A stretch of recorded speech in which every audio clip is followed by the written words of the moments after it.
We've got to talk about this port, this American-funded and built port on Gaza's beach.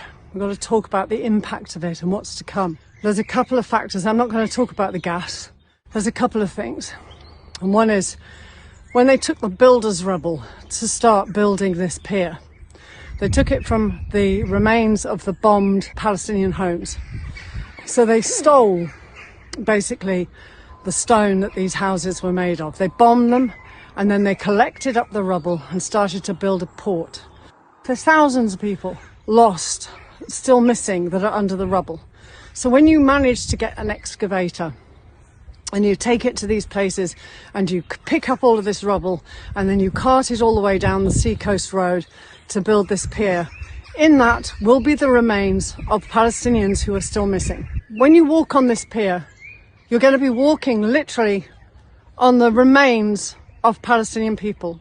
You're going to be walking across a pier, or driving, which is more to the point, over the remains of the dead, who never got a burial, who never got named, and who never got rescued. Children, the skulls of children will be amongst this rubble. A road of the dead. When these homes were bombed, Palestinians only had their hands to dig out their relatives, who could be heard screaming and crying for help for over 72 hours. Both the Israelis and the Americans said, oh no, we can't get you any excavators, we can't get any bulldozers, we can't get you. The civil defence teams didn't have the equipment to pull these people out from underneath the concrete. And yet it took America less than 8 hours to deliver 30 brand new bulldozers and excavators and heavy machinery, all the stuff that you need to build a port.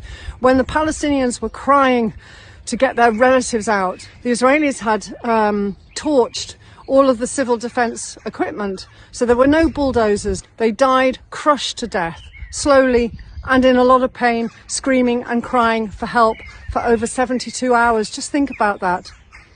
But in 8 hours, the Americans are able to suddenly deliver a whole brand new range of bulldozers and excavators. They can do that to build a port, but they can't do it to save the lives of hundreds of Palestinian people. So that kind of crosses out the word humanitarian.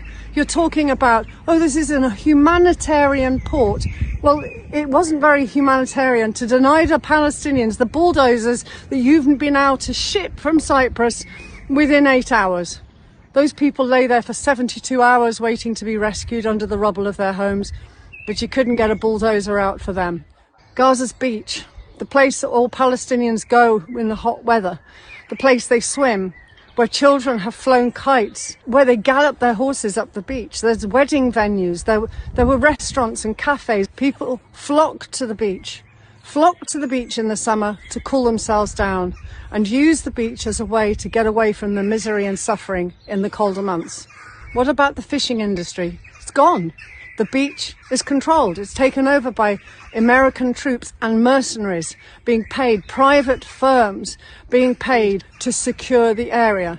So 2,000 troops will suddenly become 20,000 troops. The whole beach is a military zone, a barracks with a controlled entry and exit point where large cargo ships will be able to moor and ship away Palestinians into permanent exile. There are so many reasons why this port is not humanitarian, but this port must go. This port cannot exist, because if it does, then Gaza doesn't exist. Thank you for listening.